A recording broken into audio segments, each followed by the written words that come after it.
versus Patada Veloz. First, got a couple of mid-30s players. We're expecting this to be DeeJay versus Cammy. Ah, interesting. Okay, so I mean, I will say as a half Cammy player that I get destroyed by DeeJay, but I mean, DeeJay is a really tricky mental stack character, right? Because you got to think about the fake up kicks, the fake, you know, so bad, the fake fireballs and such, and it's too much for my old man mental stack here. So, you know, hopefully Patada Veloz here isn't gonna have as much problems as I have.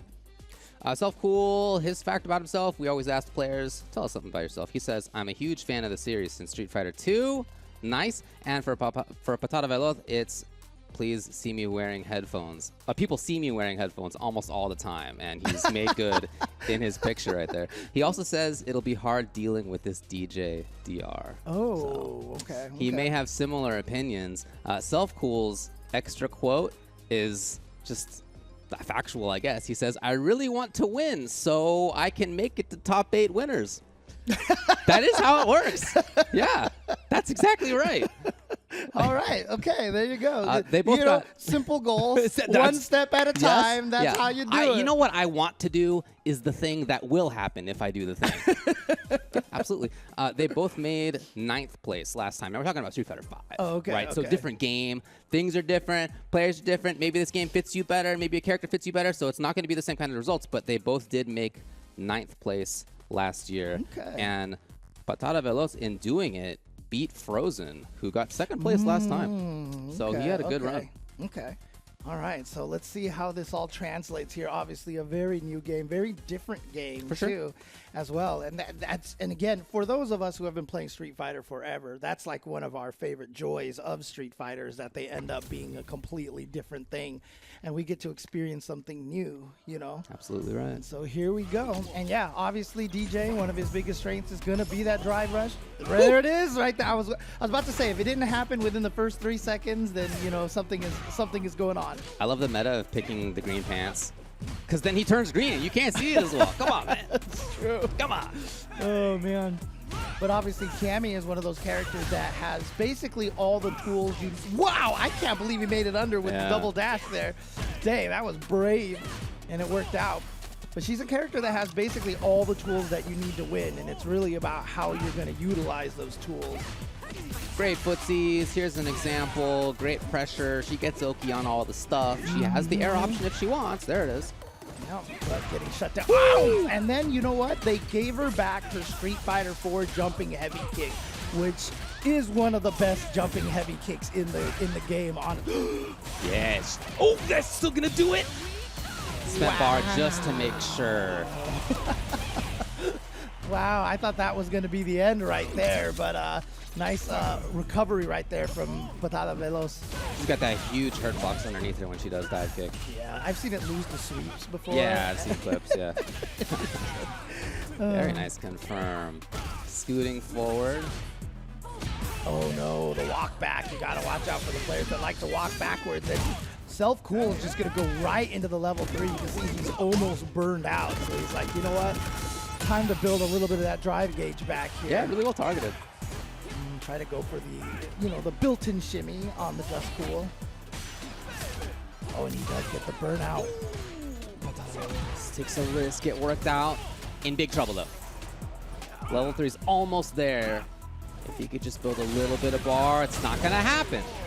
I tell you, man, the amount of time it takes to charge that jackknife maximum is like non-existent. I swear, 45 frames. I swear he has it every single time. Almost. Oh. Hoping to bait as she moves forward. Knee.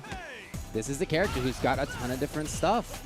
Defense, neutral, zoning, pressure.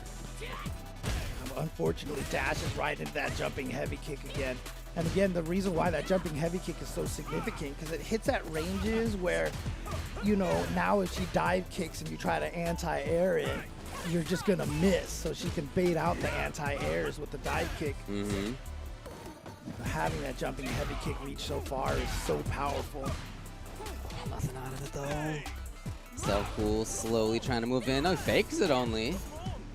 And Patada just waits it out. Ooh, okay.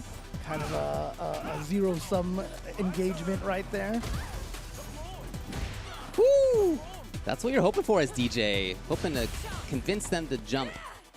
Yeah, but we're in a situation right now where Patada Veloz has to be careful here. He's close to burnout, but he's got the hit into the easy level 3 confirmed, and he should be able to take game 1. Just as a reminder, all of these first few games are 2 out of 3, so Patada Veloz here now. 1 game up, just needs to take 1 more game to get to tomorrow.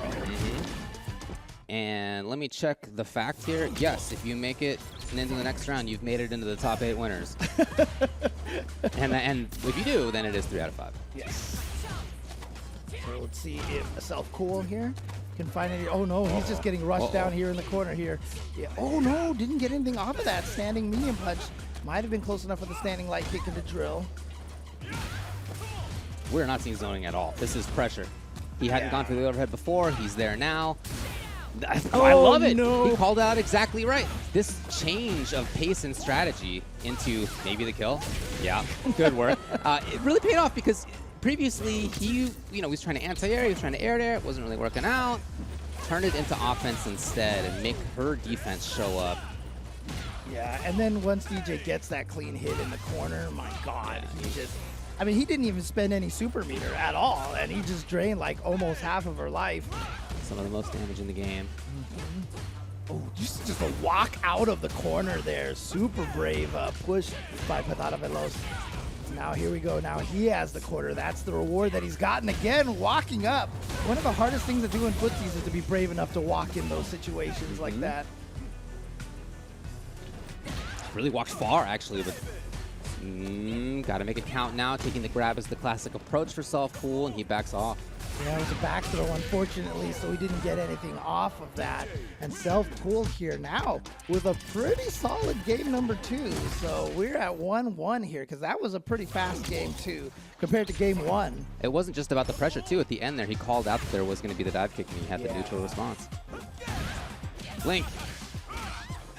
What he's been hunting for before, standing reset. Ooh, didn't go for the throw. You see a lot of DJs go for the throw after that medium so that, the heavy so that.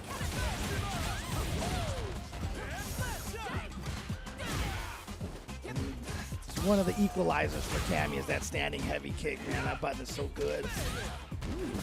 Tried to move away out of plus frames. Again, maybe hoping for a dive kick or that. Oh, gosh, I don't know if that was the intention. Yeah, it was interesting because I felt like that round, Celfcool kind of went back a little bit to the more defensive style there. It worked out, though, fortunately for him, so he's at match point. Patada Veloz was saying, he was a little worried. You said that he was a little worried about this DeeJay, and now... Yeah, he did say that. Yeah, but again, the back throw with Cammy, you kind of want to lean towards the forward throw so you can at least get the drive rush crouching light kick meaty. Wow, these neutral jumps are coming in big. Oh, wake up dive kick. Second time he's done that. Second time he's just done wake up jump into EX dive kick. Oh boy, here we go. You got it? You got the rhythm. All right, there we go. Someone's going to lose a grand finals match dropping the rhythm with that, and it's going to be sad times, but it's not going to happen here. Celfcool is going to take it indeed and move on to tomorrow for the top 8. It's exactly what he wanted. He really wanted to win so he could make it a top 8 winners. Congratulations for doing exactly that. But unfortunately for Patada Veloz, he's going to be moving to the loser side, and he's going to have a little bit of time to wait for his match to come up. So he's going to be able to at least, chill out and practice and recover from that loss, unfortunately. That's right. If you lose the first match of the top 16, you have to wait until all the way to the end to play your loser's side match of the top 16. That's how brackets work. So it will be a little while. Taking a look back at this. Yeah, that first game was definitely more in contention than the second game was, certainly. This was a lot of offense for Patada Veloz, and Celfcool didn't quite have the defense for it. And so you saw in that next game, as we'll take a look here coming up, that it was more about his offense. Yeah, he got into the corner, he baited that out, and he sealed it without spending super at 40% just gone right there off of one. Didn't he burn himself out? Yeah, I know, right?